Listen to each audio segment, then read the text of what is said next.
अच्छा अब अच्छा अब हम जा रहे हैं, कोई सवाल है इससे रिलेटेड? ये कन्वोल्यूशन या इमेज प्रोसेसिंग से रिलेटेड? यार भी एक दफा फिर से ओवरव्यू दे सकते हैं इसका? हाँ। अच्छा, मैंने किया क्या है, मैंने सिंपल एक इमेज बनाया 100 बाय 100 का, ब्लैक इमेज, ठीक है। मतलब उसकी सारी वैल्यूज ना 0 0 है। अब एक छोटी इमेज बनाता हूँ मैं, उसकी हाफ साइज की, ठीक है। जितनी वो बड़ी इमेज है उसकी हाफ साइज की छोटी इमेज बनाई मैंने, जो सिर्फ वाइट है। अब वाइट वाला हिस्सा ब्लैक वाले पेस्ट कर दिया, तो मेरे पास ना कुछ इस तरह की इमेज बन गई, ठीक है। ये ब्लैक, ये वाइट है और ये ब्लैक है। अब मैंने किया, अब मैं सिंपल क्या करूँगा, मैंने ना इसको कन्वर्ट कर दिया ग्रे स्केल में, क्योंकि मेरे पास कलर तो कोई है ही नहीं। ग्रे स्केल में कन्वर्ट करने के बाद मैंने उसके ऊपर ना एवरेज फिल्टर अप्लाई किया, ठीक है। एवरेज फिल्टर, फिल्टर कन्वर्शन जो ऑपरेशन है ना, वो दो चीज़ें होती हैं, एक इमेज चाहिए होती है, एक फिल्टर चाहिए होता है। अब फिल्टर जो होता है ना, उसका साइज छोटा होता है। फिल्टर का साइज ना हमेशा वो होता है, ऑड नंबर होता है, ठीक है। इसकी जो है वो ये होती है कि अगर हम 2 बाय 2 रखेंगे तो इसकी क्या जस्टिफिकेशन होती है। खैर इसकी मैं बताता हूँ अभी ना। लेकिन होता ये है कि जनरली नहीं, हमेशा ही आप ना जो इमेज का जो फिल्टर का साइज है ना, वो ऑड में रखते हो, ऑड नंबर्स में, ठीक है। और ना उसके बाद मैंने ये फिल्टर बनाया है, अब ये ऑड नंबर नहीं है खैर, लेकिन वो मैंने बस इमेज के साइज का बना दिया था इसलिए। तो इट शुड बी 99/99, ठीक है। अच्छा, तो मैंने ये फ़िल्टर बनाया, एवरेज फ़िल्टर, और वो फ़िल्टर अप्लाई कर दिया इमेज के ऊपर, ठीक है। और वो इमेज की जब मैं प्लॉट करता हूँ तो वो कुछ इस तरह का रिजल्ट आता है। तो वो सारी इमेज के सारी वैल्यूज़ को पकड़ के उनको जो विंडो वाला ऑपरेशन करता है, और हर विंडो के ऑपरेशन के ऊपर ना वो कॉरेस्पॉन्डिंग वैल्यूज़ को ना फ़िल्टर से मल्टीप्लाई करता है। मल्टीप्लाई करवा के सारों को ऐड करता है और एक वैल्यू टॉप लेफ्ट कॉर्नर वाले बॉक्स के अंदर रख देता है, ठीक है। तो इस समय जब वो फ़िल्टर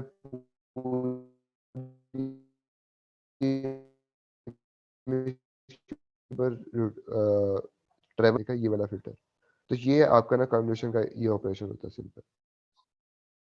उमेर भाई एनपी डॉट वंस क्यों यूज करते हैं एवरेज फिल्टर के लिए? अच्छा इसमें कुछ मतलब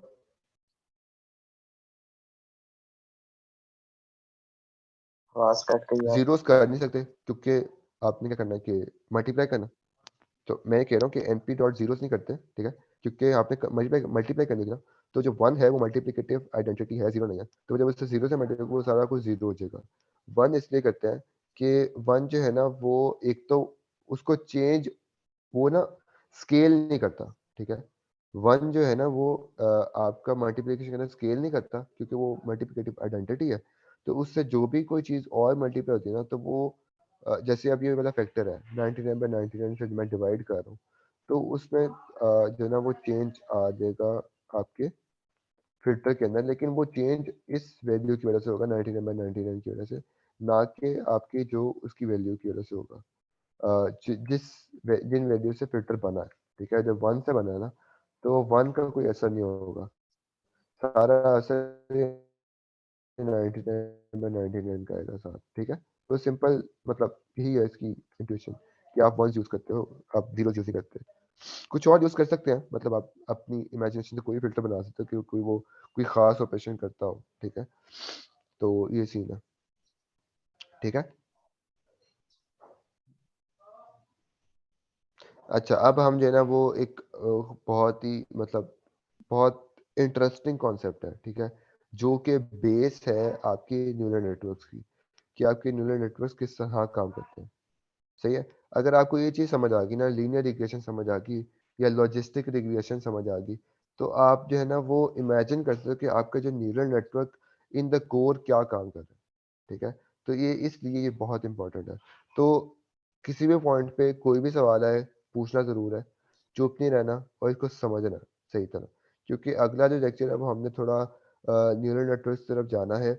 तो वो उसमें अगर आपको ये चीज़ समझ नहीं आएगी ना सही तरह, तो वो भी आपको आप इमेजिन नहीं कर सकते, क्योंकि न्यूरल नेटवर्क के अंदर ना आप जो लर्निंग हो रही है ना, जिस तरह लर्न कर रहे हैं, वो आप ना ड्रॉ नहीं कर सकते। मतलब इसको सोच सकते हैं कि ये किस तरह हो रहा होगा, कुछ इसकी बना भी सकते हैं, कोई क्या कहते हैं, कोई विजुअलाइजेशन कर भी सकते हैं, लेकिन कोर के अंदर मतलब पूरे न्यूरल नेटवर्क से ना वो क्या क्या कर्व्स रन कर रहा होगा, क्या बाउंड्रीज आ रही होंगी, वो सारा कुछ होलिस्टिकली आप इमेजिन नहीं कर सकते, ठीक है, या ड्रॉ नहीं कर सकते।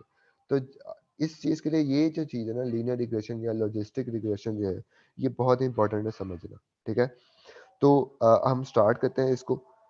अच्छा, तो लीनियर रिग्रेशन क्या है? लीनियर रिग्रेशन सिर्फ सिंपल ये है कि आपके पास एक ग्राफ है, ठीक है, इस तरह का एक ना ग्राफ है, ठीक है, डेटा पॉइंट्स है, और आपने इनके इनमें ना एक लाइन ड्रॉ करनी है। लाइन लाइन क्या है कि वो एक फंक्शन है, ठीक है।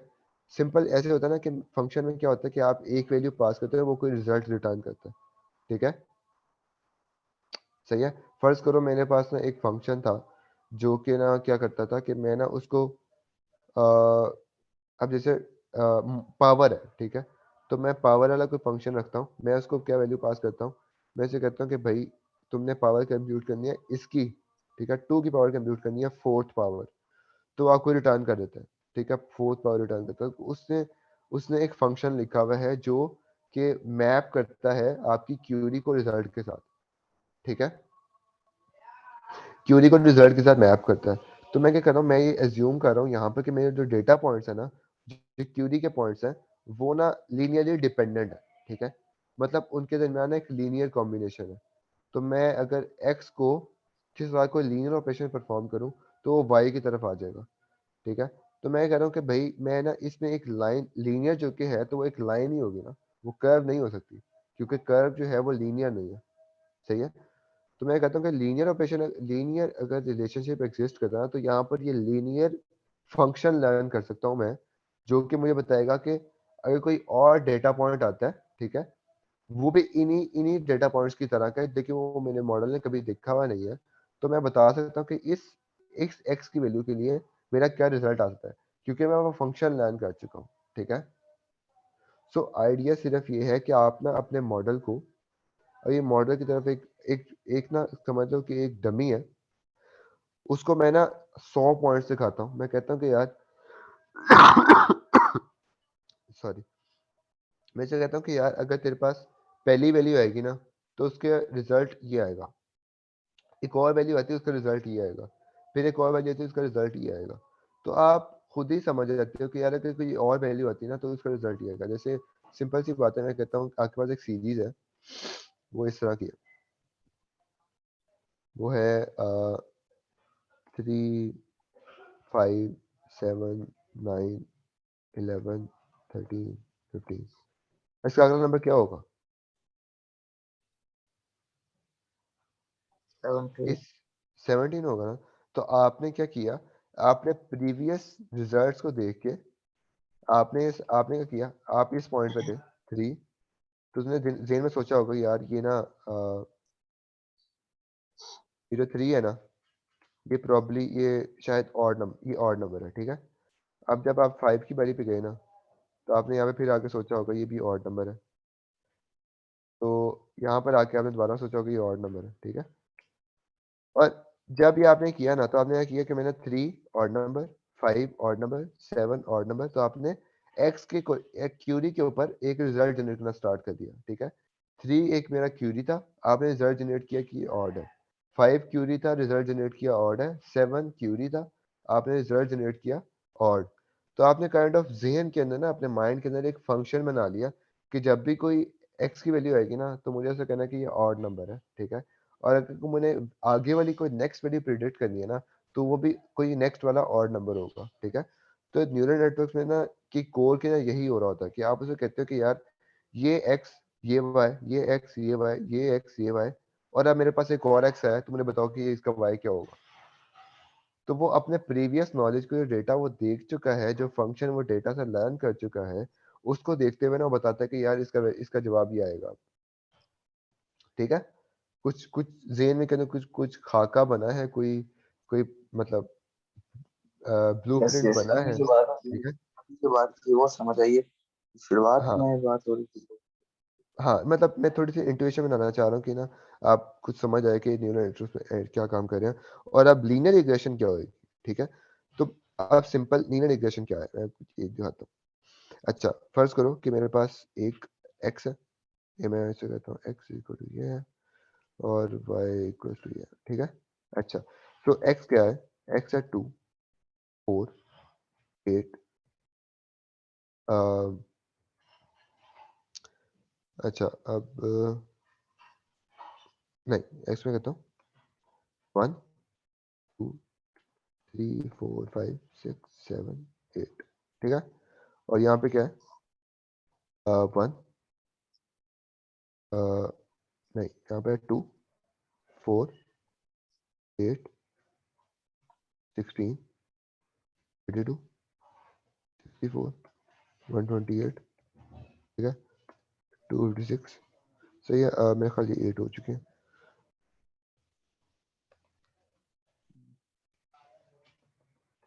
अच्छा, ठीक है। अब देखो, अब मेरे पास x था ये, ठीक है, x है ये और y है ये, तो मतलब x के कॉरिस्पॉन्डिंग एक y की वैल्यू पड़ी हुई है, ठीक है।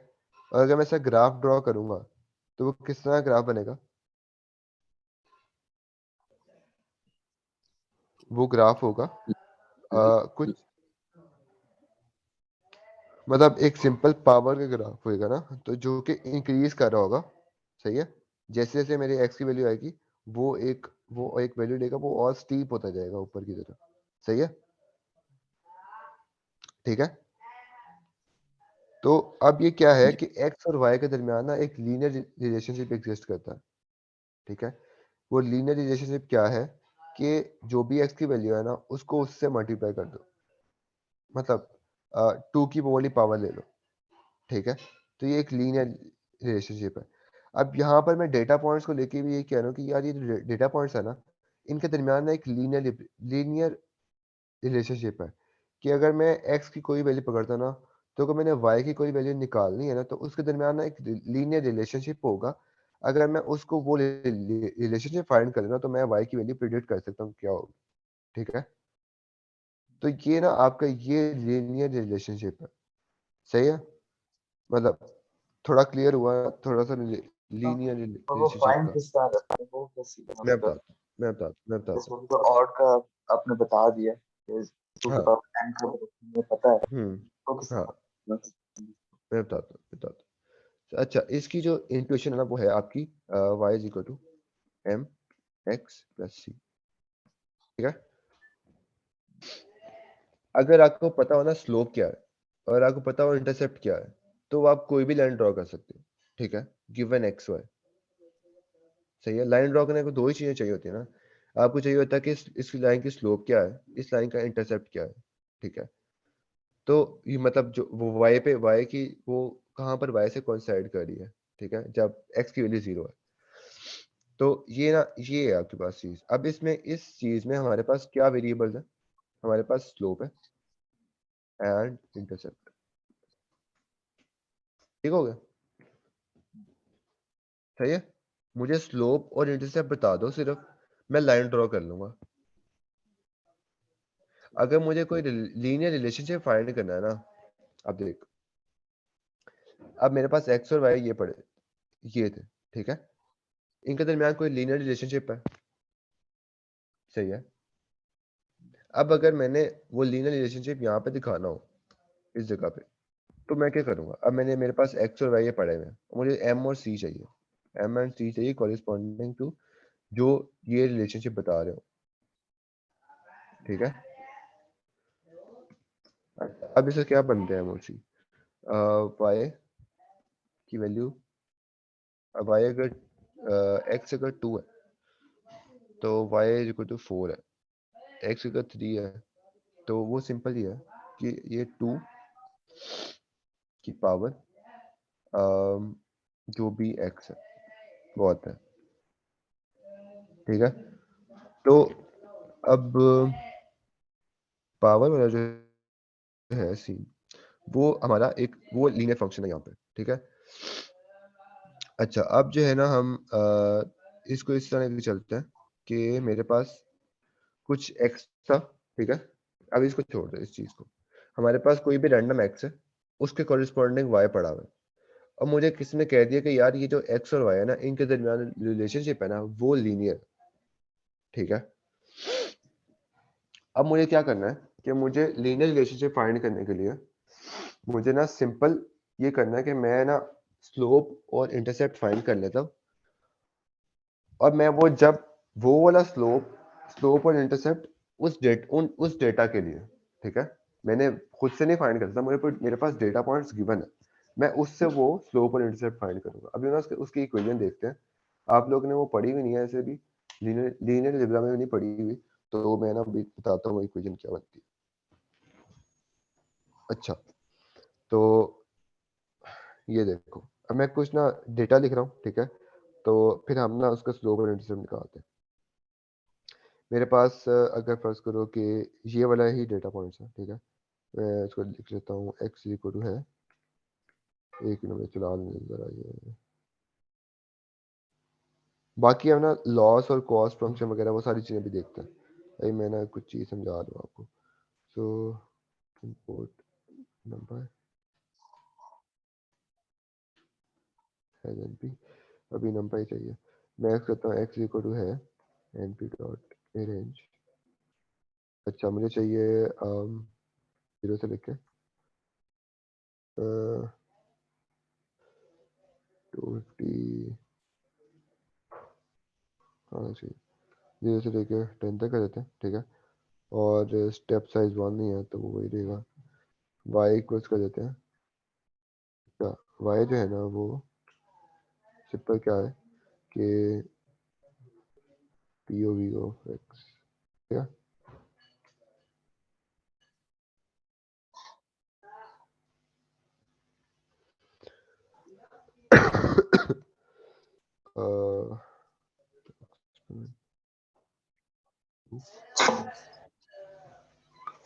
ठीक है, प्रिंट किया हमारे पास x,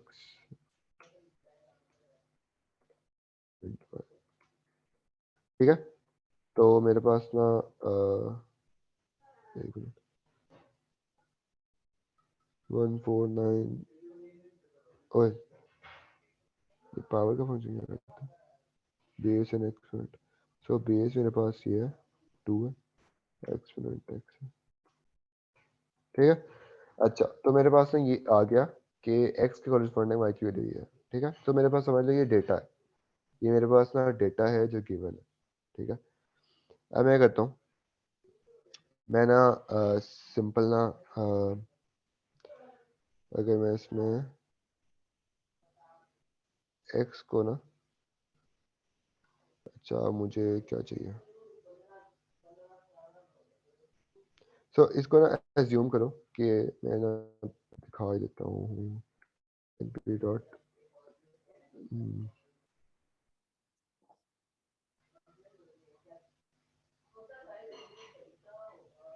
कैसे करते थे रिशेप,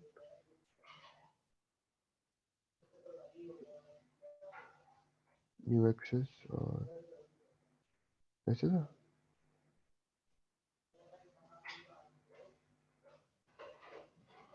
यहाँ पे इस तरह होगा ये x का, और यहाँ पर अगर मैं इसको यहाँ पे इस तरह करूँगा, ये इस तरह है, और यहाँ पर न्यू एक्सेस, ठीक है। तो ये मेरे पास समझ लो कि ये एक कॉलम वेक्टर ये पड़ा हुआ है, ठीक है।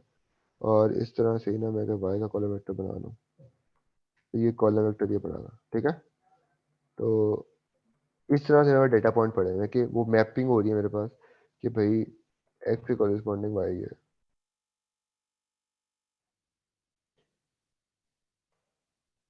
ये थोड़ा लेक्चर लंबा हो जाएगा, लेकिन मतलब ये ज़रूरी है चीज़, ठीक है। अच्छा, अब मैंने क्या करना है कि अच्छा, तो ये चीज़ आ गई मेरे पास। अब मैं कहता हूँ कि ना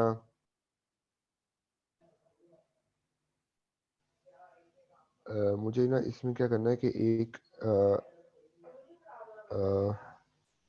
इसमें np डॉट वर्टिकल स्टैक करना पड़ेगा।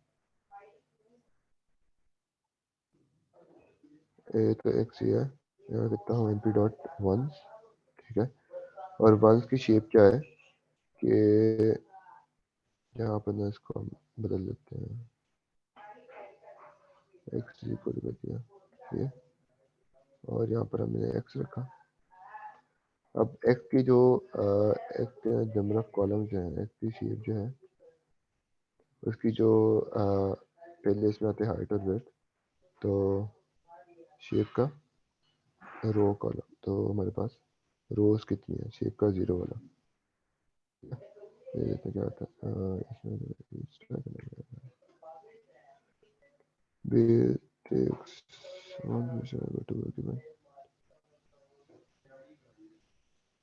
एक मिनट। अच्छा इसमें ना इसका क्या करना पड़ता है, मिल जाता है।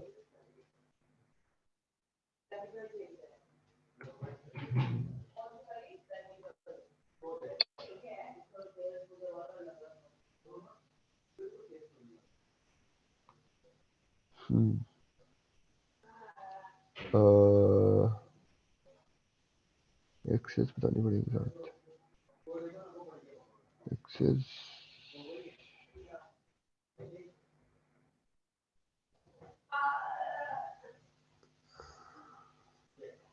नहीं, मुझे तो नहीं करना, मुझे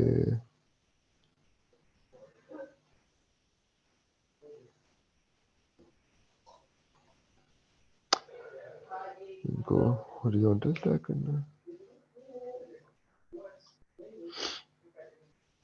वर्टिकल स्टैक और स्टैक कॉलम वाइज।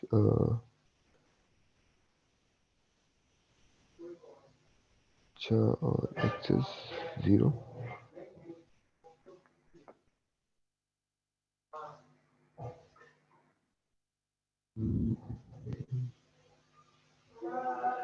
यार एक मिनट जरा,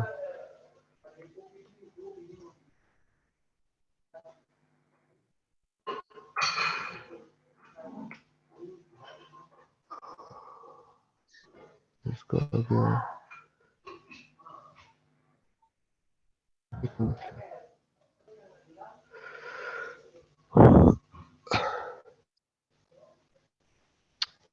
क्या है यार, ठीक।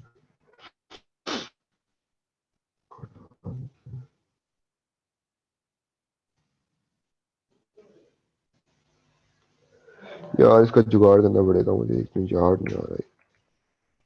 तो ऐसा करते हैं कि फॉलो एक लिस्ट में आते हैं और कहते हैं यार आर और आई एन, पर 10 है ना, 10 में रहता हूँ कि अच्छा यहाँ पर ना आपने ना एक नई लिस्ट बनाओ, उसमें करो कि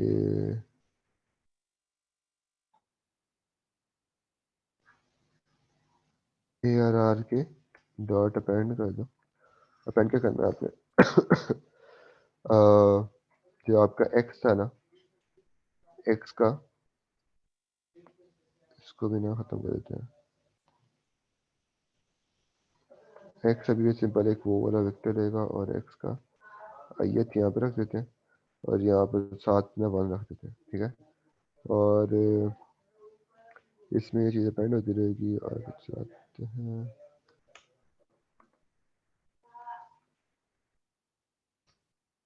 ठीक है। और अब मैं इनसे करता हूँ कि हाँ सही है, मतलब डेटा पॉइंट्स, ठीक है।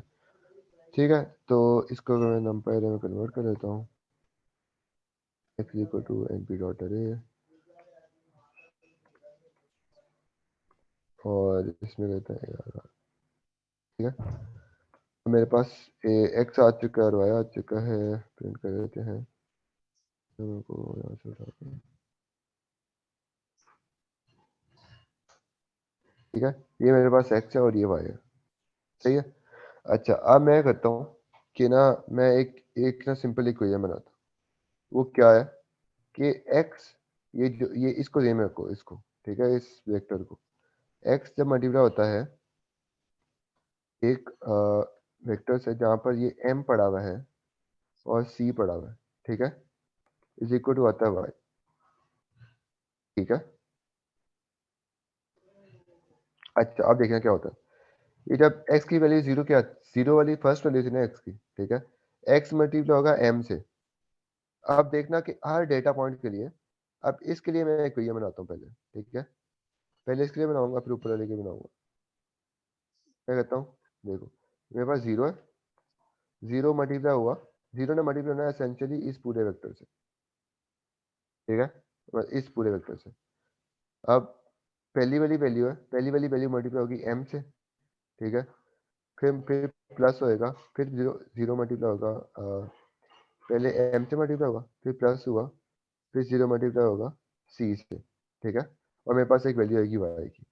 अगली बारी क्या होगा, अगली बारी वन मल्टीप्लाई होगा m से, प्लस होगा वन मल्टीप्लाई होगा आपका c से, और एक y आएगा, ठीक है। अगली बार क्या होगा मेरे से, ये होगा टू टू मल्टीप्लाई होगा m मल्टीप्लाई से, वन इंटू c, ठीक है, और अरे यहाँ भी क्वेश्चन ये थी वन। ना। हाँ, अब मैं क्या कर रहा हूँ, मैं सिंपल ना ये मैंने इसको वेक्टर बना दिया, ठीक है। मेरा जो x था ना, उसमें मैंने एक डमी कॉलम ऐड करके ना वंस का, मैंने इसको एक वेक्टर में कन्वर्ट कर लिया। अब मैं क्या करूँगा, इसकी डायमेंशन क्या है, इसकी डायमेंशन है आपके पास ना 10 क्रॉस 2, ठीक है, 10 रोज है, हर रो के अंदर 2 कॉलम है। और अगर इसे मल्टीप्लाई मैं किससे कर सकता हूँ, मैं इसे मल्टीप्लाई करूंगा, आपके पास ना होएगा, सो अगर मेरे पास 10 क्रॉस 2 है, 10 क्रॉस 2 का वेक्टर है, मल्टीप्लाई किससे हो सकता है, इसको 2 क्रॉस चाहिए, 2 क्रॉस 2 क्रॉस 2 से हो जाएगा, ठीक है। तो मेरा रिजल्ट आ जाएगा एक 10 क्रॉस 2 का वेक्टर, ठीक है, इसमें 10 रोज है, और हर 10 के अंदर 2 कॉलम है, सही है। अच्छा अब मैंने इसको ये नहीं इसमें समझ आया। कन्वर्ट कर लिया, एक मिनट बताता हूँ। मैंने सिंपल यार, सिंपल ये करना चाह रहा हूँ कि आप जो है ना वो, मैंने इक्वेशन से, इस इक्वेशन से y is equal to M X plus C से, y is equal to M X plus C से, इसको मैंने कन्वर्ट कर दिया वेक्टर की फॉर्म के अंदर। मैं कहता हूँ कि मेरे पास x एक वेक्टर है पूरा, जो कि m और c से मल्टीप्लाई हो जाएगा, और मेरे पास y आ जाएगा,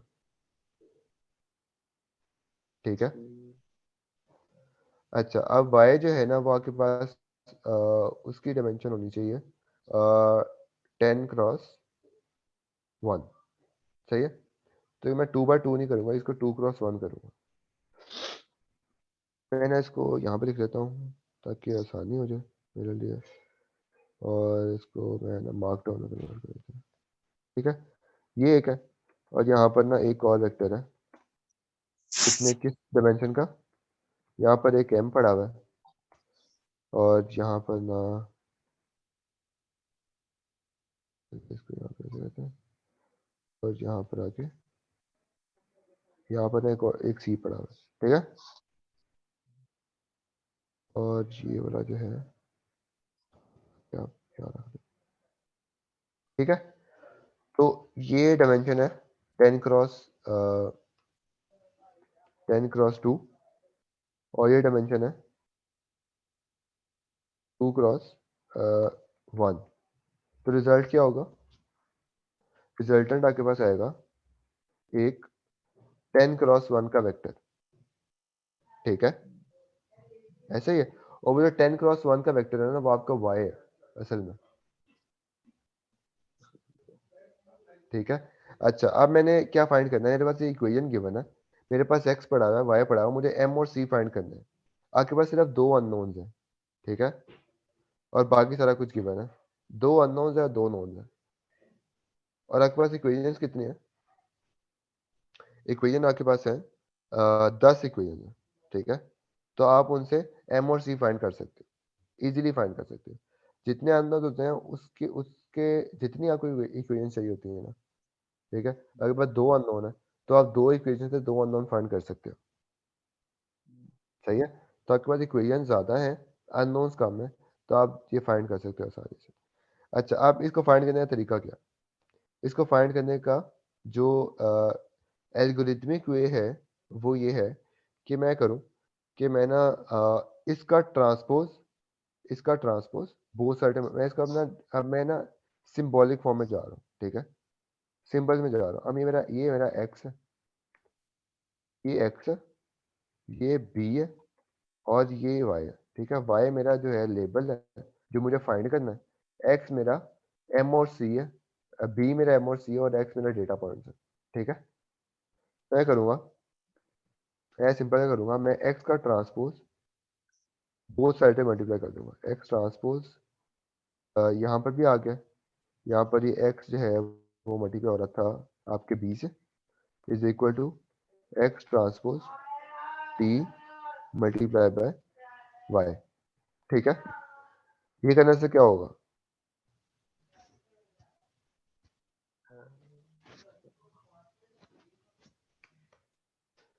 अच्छा, ठीक है।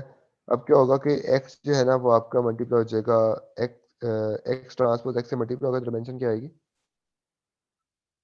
x ट्रांसपोज की डिमेंशन है 2 क्रॉस 10, ठीक है। ये मल्टीप्लाई हो रहा है 10 क्रॉस 2 से, ठीक है। और यहाँ पर दूसरी जगह क्या हो रहा है, यहाँ पर ना आपका अभी हमने ना उससे मल्टीप्लाई नहीं किया, वो बायस वाले से, ठीक है, बायस वाला यही पड़ा अभी, वो भी देखते हैं क्या करना है, ठीक है। और यहाँ क्या हो रहा है, यहाँ पर x ट्रांसपोज है 2 क्रॉस 10, वो मल्टीप्लाई हो रहा है 10 क्रॉस 1 से, ठीक है, 10 क्रॉस 1। अच्छा, तो आपके पास क्या आया, ये हो गया कन्वर्ट 2 क्रॉस 2 में, ठीक है। यहाँ पर आ गया 2 क्रॉस 1, सही है। और यहाँ क्या हुआ, ये भी 2 क्रॉस 1 आ गया, ठीक है। अच्छा, अब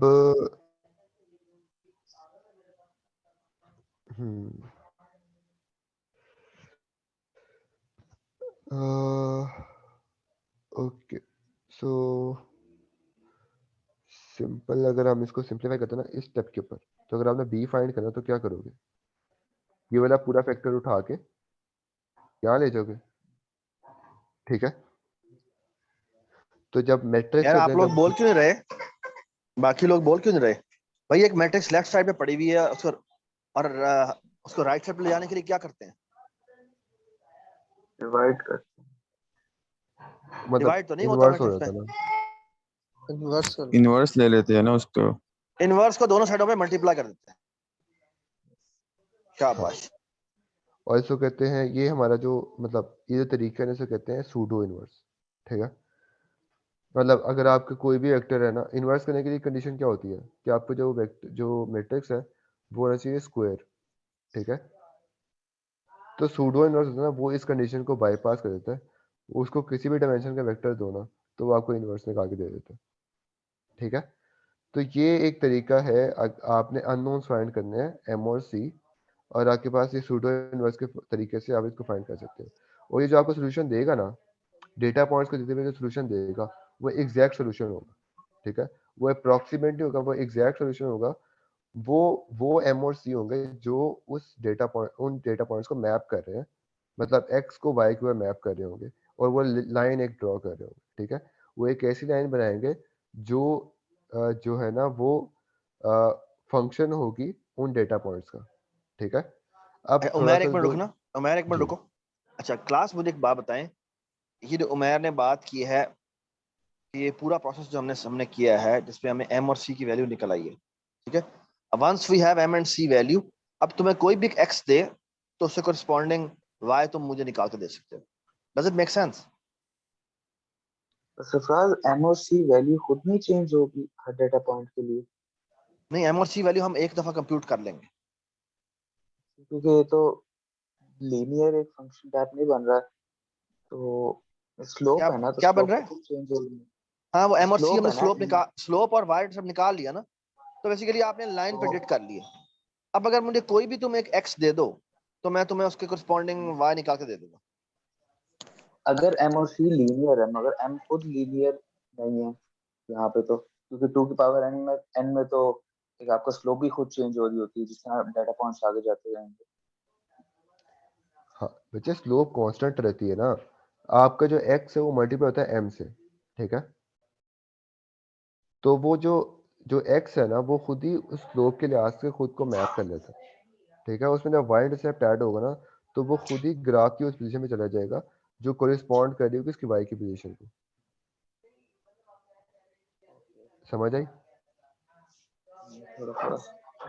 मतलब ये सिंपल सी बात है कि आपने क्या किया कि यार आपने, उमर उमर उमर, जी जी, कैन यू ड्रॉ मैंने अपनी एनोटेशन ऑन करके ना ड्रॉ करो और फिर बताओ उनको।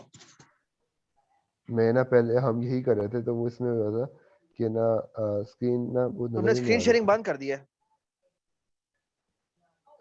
इससे वाइट बोर्ड है यूज करूँ? मैंने जूम वाला वाइट बोर्ड खोल लिया।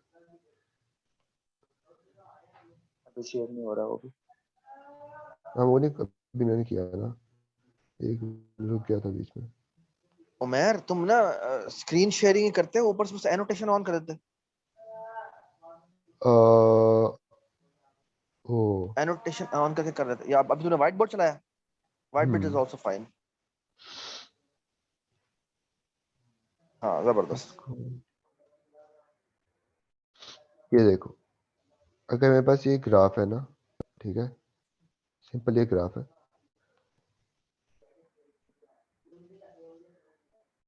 अच्छा, अब मैं कर रहा हूँ कि मेरे पास एक वैक्स आ रहा है, ठीक है, और ये वाई आ रहा है। मैंने सिंपल क्या किया कि मेरे पास ना ये एक एक्स आता था और ये वाई आता था इससे कोरिस्पॉन्डिंग, तो वो इधर एक डॉट आ जाता था, ठीक है। ये एक्स आता था और ये वाई आता था, तो मैंने इससे कोरिस्पॉन्डिंग एक वाई ड्रॉ कर दिया, ठीक है। और फिर एक और एक्स पॉइंट आया, उससे कोरिस्पॉन्डिंग मैंने मुझे मुझे वाई पता लग गया। अब मैंने क्या किया, मैंने सिंपल इस चीज़ को एक्सटेंड कर लिया। अब मैंने कहा कि मैंने 3 पॉइंट्स देख लिए हैं, मैंने 3 पॉइंट से स्लोप और इंटरसेप्ट निकाल लिए। एक्चुअली आपको सिर्फ 2 पॉइंट्स चाहिए थे स्लोप और इंटरसेप्ट निकालने के लिए किसी भी लाइन की, ठीक है। ये लाइन की बेसिक ज्योमेट्री इस तरह की है कि आपको सिर्फ 2 पॉइंट्स चाहिए थे, आप एम और सी निकाल लो। मेरे पास ज़्यादा डेटा पॉइंट्स पड़े हुए हैं, ठीक है। और क्योंकि वो वेरी कर रहे हैं, वो एक लाइन के ऊपर लाई नहीं कर रहे, तो इसलिए मुझे ज़्यादा डेटा पॉइंट्स चाहिए अप्रोक्सीमेट करने के लिए उस लाइन को, सही। तो फर्स्ट करो, मेरे पास 3 पॉइंट्स थे और मैंने 3 पॉइंट्स को देखते हुए स्लोप और इंटरसेप्ट निकाल लिया। अब मैं एक लाइन ड्रॉ करने के काबिल हूँ, ठीक है। मैं एक लाइन ड्रॉ करता हूँ। अब अच्छा इस उमर, लाइन एक के एक ऊपर, छोटी सी बात उमर। जी जी, एक क्लास देखे, लाइन ड्रॉ करनी जरूरी नहीं है। अगर तुम्हें एम और हाँ, सी पता लग गए हैं तो तुम लाइन ड्रॉ कर सकते हो। लेकिन इसका मतलब हम्म, ये है, अगर तुम्हें किसी भी लाइन की ड्राइंग जरूरी नहीं होती। अगर एम और सी पता है आपको, तो उसका मतलब आपको लाइन पता है। हाँ, डज इट मेक सेंस? मैसम, अब्दुल मोइज, अब्दुल्ला, थोड़ा थोड़ा अलीहा, वॉइस। हारिस, बात यस समझ आई? सर। अगर हमें एम और सी पता है तो उसका मतलब हमें लाइन पता है। ठीक है। वो क्योंकि ये एम और अच्छा, सी जो हमने, हमारे पास एम क्या बताता है? एम बेसिकली, यार ये एम बताओ ना, इसका एंगल बताओ, एंगल बताओ। सो एम बता एम रहा है जो है ना, बेसिकली, एम इसके स्लोप की वैल्यू इसकी होती है ना। स्लोप कितनी है, ठीक है। हाँ, मतलब यानी इसके वाई इसमें की एक्स से रेशो। हाँ, और जो आपका इंटरसेप्ट है ना, वो बताता है कि अगर आपकी एक्स की वैल्यू 0 है, तो वो वाई की वैल्यू क्या होगी उस पॉइंट के ऊपर, ठीक है। हाँ, तो यानी वाई इंटरसेप्ट होता है वो वाला। मतलब इस लाइक कि वो स्टार्टिंग पॉइंट है उस लाइन का, और वो जो और स्टार्टिंग पॉइंट के बाद उसने कितना स्टीप जाना है, किस तरह चेंजेस आने चाहिए, तो वो आपको स्लोप बता रही होती है, ठीक है। क्योंकि वही है ना कि देखो, आपका जो एक्स है वो स्केल हो जाएगा स्लोप के फैक्टर से, और उसके अंदर एक्स ऐड हो जाएगा, वो इतना ऊपर शिफ्ट कर जाएगा। मतलब अगर मेरी एक्स की वैल्यू 5 है, ठीक है, एक्स की वैल्यू 5 है और मेरा वाई इंटरसेप्ट हमेशा 2 है, तो मैं हमेशा 2 2 के फैक्टर से ऊपर की तरफ जाऊंगा। हाँ, एक और सही है? लाइन ड्रॉ कर दो ना, एक और लाइन ड्रॉ कर दो, मतलब उस फर्ज करो एक ना मेरे पास कलर चेंज करके एक और ये, लाइन ड्रॉ कर दो। अच्छा और तक कलर चाहिए।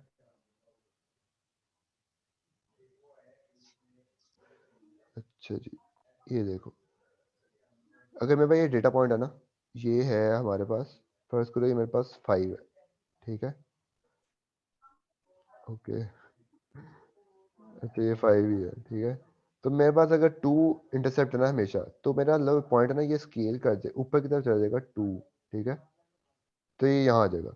अगर मेरे पास एक और डेटा पॉइंट है, वो है 7। अब 7 में जब 2 ऐड होगा ना, तो वो ऊपर चला जाएगा, वो ये चला जाएगा, वो आ जाएगा 9।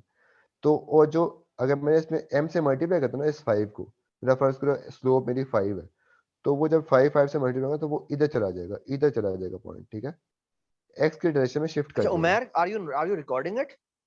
हाँ जी, रिकॉर्ड हो रहा है, ठीक है। ठीक है। तो इस तरह जो है ना वो पॉइंट स्केल करता रहेगा, वो ऊपर की तरफ शिफ्ट भी करता है और साथ साथ स्केल भी करता है, ठीक है। तो अगर अच्छा आपकी m, एक छोटी सी बात, उमैर उमैर एक मिनट, छोटी बात, जी क्लास एक है, ये जो अभी उमैर बात कर रहा है एक्स और करस्पॉन्डिंग वाई की एक कर्व की, ये एक्स कुछ भी हो सकता है।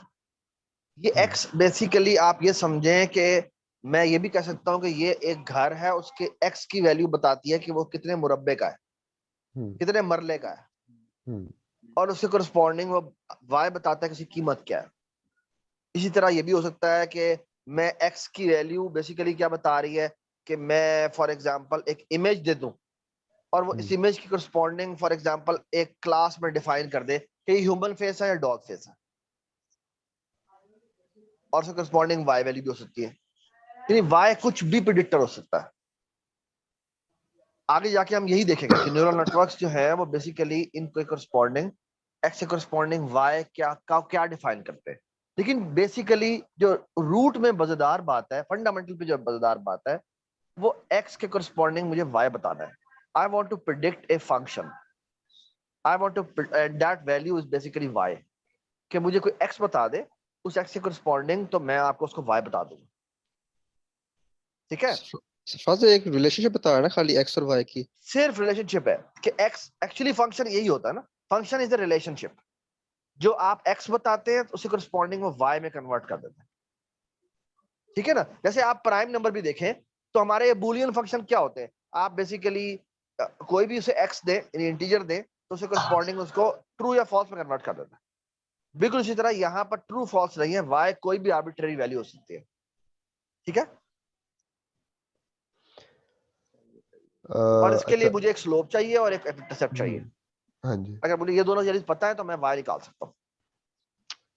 सो ये जो स्लोप और इंटरसेप्ट वाली सारी चीजें सारी क्लियर हो चुकी है ना, लाइन किस तरह ड्रॉ हो, मतलब लाइन की बेसिक ज्योमेट्री जो है और हम किस तरह उसको यूज कर रहे हैं सारा, ठीक है।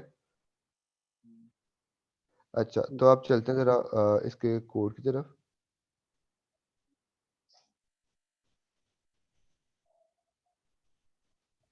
ओके, अच्छा इसमें थोड़ी और चीजें हैं, वो सारे साथ साथ देख लेते हैं, ठीक है। तो वो राइट रिटर्न फॉर्म में लिखी हुई है। तो आपके पास डेटा पॉइंट्स हैं एक्स और वाई है, ठीक है। और एक्स की डायमेंशन कुछ भी हो सकती है, मतलब हमारे पास जब इमेज की फॉर्म में आ जाए तो वो एक्स की डायमेंशन इंक्रीज कर जाएगी, ठीक है। तो अगर हमारे पास सिंपल हाउस प्राइस प्रिडिक्शन करनी है, तो आपके पास सिर्फ ये है कि आपके पास कुछ फीचर्स दिए हुए होंगे घर के। उस फीचर्स में क्या हो सकता है कि घर का एरिया हो सकता है, नंबर ऑफ बेडरूम्स हो सकते हैं, नंबर ऑफ मतलब उसकी फ्लोर कितने हैं वो हो सकता है, ठीक है, एरिया हो सकता है। तो ये सारी चीज़ें उसके फीचर्स के अंदर आ जाती हैं। और उसका लेबल क्या, मतलब टारगेट वैल्यू क्या होती है कि इसका प्राइस क्या होगा, कि अगर ये सारे फीचर्स हैं घर के बीच में, तो वो अगर आपके नंबर ऑफ फीचर्स ज़्यादा है तो वो एक्स की जो डायमेंशन है वो इंक्रीज कर जाएगी। अदरवाइज हम सिंपल एक डायमेंशन लेके चलते हैं अभी, कि हमारे पास एरिया गिवन है, एरिया के देख के हमें बताना है कि घर का प्राइस क्या होगा, ठीक है। अच्छा, लीनियर रिग्रेशन में एजम्पशन ये होती है कि आपका जो डेटा है ना, वो एक्स जो है वो वाई के ऊपर मैप कर रहा है। उसको कोई फंक्शन है जो अभी हमें नहीं पता, लेकिन वो फंक्शन ऐसा है कि जो एक्स है वो मैप कर रहा है वाई के ऊपर, ठीक है। अगर आप वो फंक्शन ढूंढ लो तो आप कोई भी एक्स देख के वाई बता सकते हो। और हम ये एक और assumption लेते हैं कि उनके दरमियान ना एक लीनियर रिलेशनशिप एग्जिस्ट करता है, ठीक है, और फंक्शन का मतलब यही है कि उनके दरमियान एक लीनियर रिलेशनशिप एग्जिस्ट करता है। और y जो है उसमें कुछ नॉइज भी है, ठीक है, मतलब वो ऐसा नहीं है कि हो सकता है कि कोई डेटा के अंदर इस तरह का हो कि घर का एरिया ज़्यादा है और उसका प्राइस कम आया हुआ हो, ठीक है, और या घर का एरिया कम है उसका प्राइस ज़्यादा है, ये इस तरह की नॉइज डेटा के अंदर एग्जिस्ट करती होती है। और वो जो नॉइज़ का फैक्टर है वो हम खुद ही ऐड कर लेते हैं स्क्रीन में, वो मतलब एप्सिलॉन आ जाता है, ठीक है। अच्छा, तो अब इसमें से अगर आप देखो ना, न्यूरल नेटवर्क की फॉर्म में एक न्यूट्रॉन की क्या कहते हैं इसे, परसेप्ट्रॉन की फॉर्म में, तो वो इस तरह है कि इसको मतलब बड़ा ही कर लो इसको। ये- अच्छा ये देखो, इसमें सिंपल ये है कि आकी एक्स जो है ना वो नंबर ऑफ डायमेंशन है, और अभी हम सिर्फ इस सब को भूल जाओ, ये जो x2 से नीचे तक है, अगर आपके पास सिर्फ एक x1 है, x1 जो है वो और इसके बाद वो एक रिजल्ट आ जाएगा simple, x w1 is equal to m, ठीक है, हमारा स्लोप, बायस हमारा जो है ना वो x इंटरसेप्ट, ठीक है, तो वो x मल्टीप्लाई हुआ m से, उसके ना बायस ऐड हुआ, उसने एक y दे दिया, ठीक है। और यहाँ पर क्या होगा ना, जब x की डायमेंशन बढ़ जाएगी ना, तो आपके जो स्लोप्स है ना वो ज्यादा हो जाएंगी, तो वो लीनियर रिग्रेशन रहेगी नहीं, वो लॉजिस्टिक रिग्रेशन में कन्वर्ट हो जाएगी, जिसमें आप कर्व लर्न कर रहे होगे ना कि एक लाइन लर्न कर रहे होगे, ठीक है। तो सिंपल अभी इसको छोड़ दो, अभी सिर्फ ये देखो कि x मल्टीप्लाई होता है एक वेट से, वेट जो कि आपका स्लोप है, बायस आपका इंटरसेप्ट है, और एक वो y रिजल्ट रिटर्न करता है, ठीक है, सही है। अच्छा अब हमने करना क्या है कि आप इसको इस इक्वेशन को सिंपल ये देख लो कि आपको जो वेट मैट्रिक्स है वो मल्टीप्लाई होता है आपकी डेटा पॉइंट्स है, और उसके अंदर एक बायस ऐड हो जाता है, और आपके पास वो वाई आ जाता है, ठीक है। अच्छा अब जो है ना हम इसको ना अब हम देख रहे हैं कि हमने, अच्छा इसमें दो चीज़ें, एक पहली चीज ये जो हमने पहले देखी ना, जब आप स्लोप और इंटरसेप्ट फाइंड करते हो, मैथमेटिकली कैलकुलेट करते हो, ठीक है, उसको हम कहते हैं कि ये एग्जैक्ट मेथड है, ठीक है। अगर आपके पास 100 डेटा पॉइंट्स है ना, आप 100 डेटा पॉइंट्स को देखते हुए आप एक एग्जैक्ट सोल्यूशन तक पहुंचते हो और एम और सी फाइंड करते हो। लेकिन जो आप ट्रेनिंग के थ्रू करते हो ना, जो आप न्यूरल नेटवर्क के थ्रू करते हो, लॉस फंक्शन लगा के एरर कंप्यूट करके उस एरर को बैकवर्ड प्रोपोगेट करा के तो आप कंप्यूट करते हो ना, वो होता है अप्रोक्सीमेट सोल्यूशन, मतलब वो इंश्योर करता है कि आप 100 स्टेप्स के अंदर एक सोल्यूशन तक पहुंच जाओगे, ठीक है, लेकिन वो सोल्यूशन एग्जैक्ट सोल्यूशन नहीं होगा, वो अप्रोक्सीमेट होगा, वो आपको 99% एक्यूरेसी दे सकता है, लेकिन वो आपको 100% एक्यूरेसी नहीं दे सकता, ठीक है, क्योंकि वो अप्रोक्सीमेट है, उसके अंदर कुछ फ्लोटिंग पॉइंट वैल्यूज जो है ना वो वेरी जरूर करेगी, तो वो लेकिन ये जो होती है हमने एक और बात भी है, एक और बात भी जी है, पिछली दफा जो हमने एल्गोरिदम का मेथड सीखा था, हम्म क्लास मुझे कोई बता सकता है उसमें सबसे बड़ी इंपॉर्टेंट बात टाइम कम्प्लेक्सिटी क्या थी? व्हाट्स द मेन ऑपरेशन जो उसके अंदर परफॉर्म होता है? सबसे मुश्किल काम क्या होता है?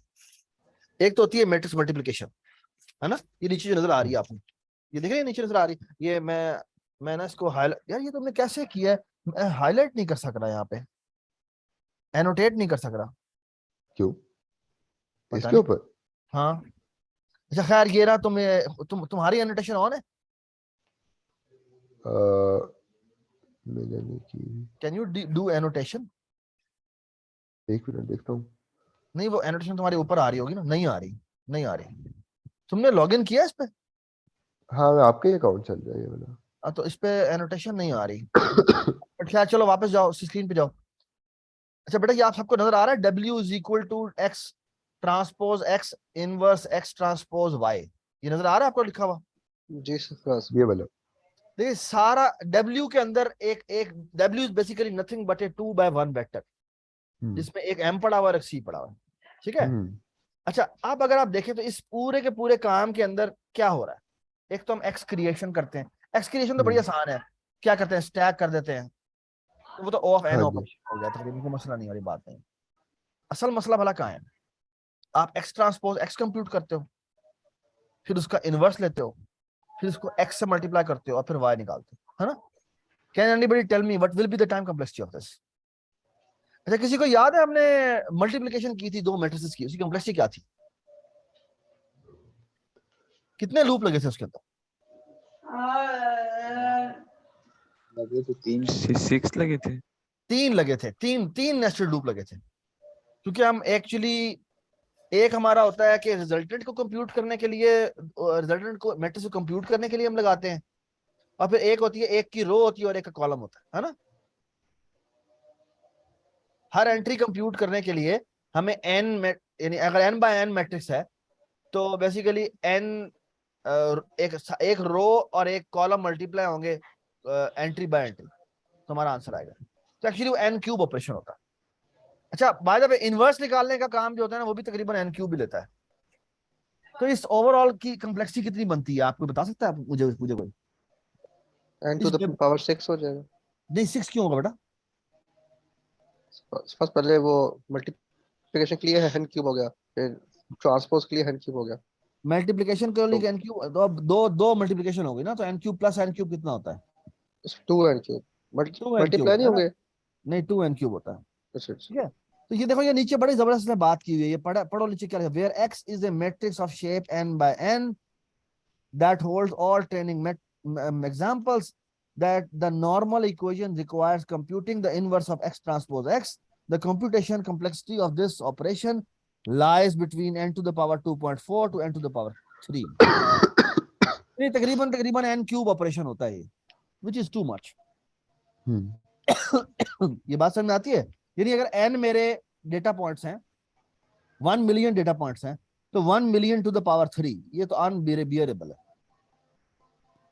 यानी बेसिकली एक और बात हो रही है कि डेटा जितना बड़ा होता जा रहा है उतना ज्यादा मुश्किल होता जा रहा है कंप्यूट करना। हाँ जी, ये समझ में आ रही है क्या बात की मैंने? जी, किसी को समझ में नहीं? इसी जी जी जी जी हूँ मैं। अच्छा, तो हाँ जी, हम इसी वजह से जो है ना वो एग्जैक्ट सोल्यूशन की तरफ कभी भी नहीं जाते, ठीक है। हम हमेशा ये कहते हैं कि हम सोल्यूशन को अप्रोक्सीमेट करें। क्योंकि वो इम्प्रैक्टिकल है। तो जो अप्रोक्सीमेट करने का तरीका है ना, जो उसको कहते हैं वो कहते हैं ग्रेडियंट डिसेंट, ठीक है। मतलब आप क्या कहते हो कि ग्रेडियंट जिस फॉर्म के अंदर, जिस जगह पे, जहां पर कम हो रहा है ना ग्रेडियंट मतलब चेंज, जहां पर चेंज कम हो रहा है उसकी तरफ डिसेंड कर दो, उसकी तरफ नीचे जाते जाओ कि ग्रेडियंट डिसेंट मतलब आपने चेंज को कम करना है। आपका जो प्रिडिक्शन है और जो ग्राउंड ट्रूथ है जो आपको चाहिए, उसके दरमियान जो डिफरेंस है ना उसको आपको कम करना है। तो आपने कम करने के लिए उस डायरेक्शन में जाते जाना जहाँ पे वो कम हो रहा है। तो उसको करने का तरीका क्या है वो जरा देखते हैं। सो हम क्या करते हैं कि हमने एक एरर फंक्शन निकाला है जिसका नाम है लीस्ट स्क्वायर एरर, ठीक है। सिंपल क्या है कि आपका वाई हैट है जो आपने फाइंड करना है, ठीक है। और मतलब जो प्रिडिक्शन है बल्कि, और जो वाई है वो आपका ग्राउंड ट्रूथ है, जो वाई है आपका सिंपल, ठीक है। वाई हैट मॉडल ने प्रिडिक्ट किया एक्स के कॉरेस्पॉन्डिंग, और वाई वो है जो आपका आना चाहिए। उन दोनों का आपने डिफरेंस लिया, ठीक है। डिफरेंस लेकर स्क्वायर किया, उनको स्क्वायर करने के बाद सबको सम कर दिया, सम करने के बाद नंबर ऑफ डेटा पॉइंट्स से डिवाइड किया, मतलब एवरेज कर दिया उसको। तो आपके पास ये एक कोई बता एरर आ सकता है? जाएगा। अच्छा, कोई बता सकता है हमने स्क्वायर क्यों किया है?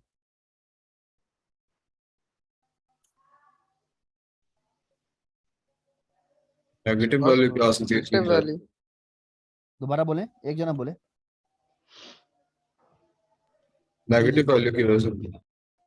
हाँ देखो ना, अगर फॉर एग्जांपल हमने एक प्रेडिक्टर बनाया हुआ था, अब एक प्रेडिक्टर है वो जो बहुत ही ठीक आंसर दे रहा है, यानी जो प्रेडिक्शन दे रहे हैं और जो आंसर आ रहा है वो बिल्कुल सेम आ रहा है, तो उसका तो वो लॉस जो है, ये जो भी जे कंप्यूट किया हुआ है वो जीरो आएगा।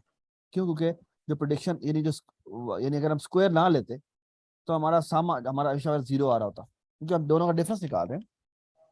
लेकिन अगर हम ये स्क्वायर ना करें तो उसकी वजह से मसला क्या होगा कि अगर हम एक का आंसर आता है -5, दूसरे का आता है +5, यानी एक दफा उसने +5 यानी ज्यादा प्रिडिक्शन दे दी, दूसरी दफा उसने कम प्रिडिक्शन दे दी, तो अब एरर को हम ऐड करेंगे तो क्या आंसर आएगा? जीरो आएगा। तो हमें तो लगेगा जैसे बिल्कुल ठीक आंसर दे दिया, but can you see the problem? तो इसको वो करने के लिए क्या करता है, वो एक्चुअली एक एरर फंक्शन बनाता है, और असल में काम ये है उसका कि उसने एरर फंक्शन को मिनिमाइज करना है, और वो एरर फंक्शन आपके सामने लिखा हुआ है कि y predict at ith step minus जो y एक्चुअल है, ठीक है, वाई आई का मतलब होता है एक्चुअल, वाई हैट का मतलब होता है जो उसने प्रिडिक्ट किया। इन दोनों का वो डिफरेंस लेता है, उसका स्क्वायर लेता है, और ये एम पॉइंट्स के लिए लेता है, जो एम आपको दिए होते हैं हर वाले एम पॉइंट्स जो दिए होते हैं ना, उन सब के लिए वो ट्राई करता है, और उन सब के लिए उसने मिनिमाइज करने की कोशिश करनी होती है। तो ये जो जे फंक्शन बना ना, जे डब्ल्यू बी, एक्चुअली इसको हमने मिनिमाइज करना है। ये बात समझ में आई? बी कुछ भी नहीं है, बी हमारा वाई इंटरसेप्ट है, आप ये समझ लो। उसने उसको इकट्ठा में लिख दिया ताकि वो ना, यानी डब्ल्यू हमारा स्लोप है और बी हमारा वाई इंटरसेप्ट। ये बात समझ में आई? जी समझ आ गई। तो बेसिकली हम ऐसी लाइन निकालना चाहते हैं जो कि हमारे तमाम पॉइंट्स को अच्छी से अच्छी तरीन प्रिडिक्शन दे। ये बात समझ में आती है? जी जी तो ये हमारा मेन टारगेट है। और आपको सबको समझ में आ गई कि ये बेसिकली ये जो इक्वेशन है, ये इक्वेशन जो है, इस इक्वेशन को का हमने लॉस मिनिमाइज करना है। अच्छा, अब अगर आपको कैलकुलस थोड़ी बहुत ही याद हो, आपने जो एफएससी में की थी, उसमें एक बड़ा इंपॉर्टेंट फैक्ट फिगर होता है, वो ये होता है कि अगर हमने किसी चीज को मिनिमाइज करना है तो मिनिमाइज करने का एक तरीका होता है। आप क्या करें? लिमिट लगा दें। लिमिट नहीं, उसका डेरिवेटिव लें।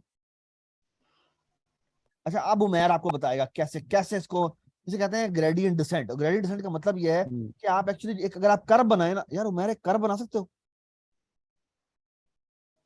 एक कर्व बना के उनको ग्रेडियंट डिसेंट का बता दो। उसका मतलब क्या है कि ग्रेडियंट बताता है डायरेक्शन, कि किस डायरेक्शन में जा रहे हैं हम, और हम बेसिकली उसके अपोजिट चले जाते हैं, क्योंकि वो बताता है इंक्लिनेशन, यानी ऊपर हाँ जाना। जी। तो हमने तो जाना होता नीचे, क्योंकि मिनिमाइज की नीचे। तरफ जाना है।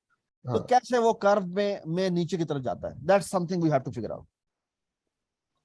बेटा ये आपको समझ में आ गया ना, आपको पूरा न्यूरल नेटवर्क का फाउंडेशन समझ में आ जाएगा। तो ये बड़ा गौर से देखें। अब कोई भी एक कर्व बना दे फॉर एग्जाम्पल, अच्छा, सो मेरे पास एक कर्व है इस तरह की ना, ठीक है, इस तरह और कर्व। आप किसी भी जगह पर मौजूद हैं, लेट्स से बताएं, अब आप मैं, बताएं।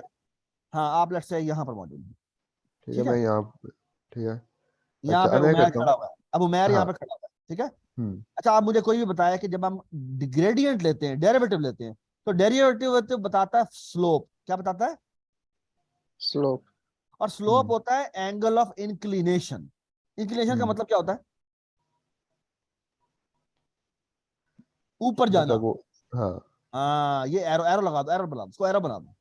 ये बता रहा है कि इस तरफ जाओ तुम, लेकिन हम असल में इस तरफ नहीं जाएंगे, हमने तो मिनिमम के पावर पहुंचना है। तो मिनिमम के लिए हम क्या करेंगे, आप बताएं। सिंपल नेगेटिव कर देना इसको। हाँ, हम इसके अपोजिट चले जाएंगे। ये बात समझ आई? इसका नेगेटिव ले लो, ये नहीं कि हम तो इसके आपका वो अपोजिट डायरेक्शन में चले जाएंगे। इस डायरेक्शन में जाना शुरू हो जाएगा। ठीक है, इसमें मसले भी हैं, वो मसले आपको बाद में बताएंगे। ठीक है, हाँ जी। लेकिन अभी हम चलते हैं आगे।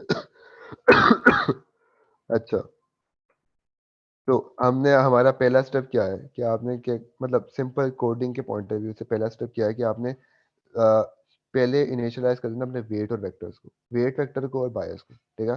वो आप रैंडम वैल्यूज कर दो, वो आप जो है ना वो जीरोस कर दो, वो कोई फर्क नहीं पड़ता, क्योंकि वो इन दी एंड वो लॉस कंप्यूट होना ही है, वो चेंज होते रहेंगे।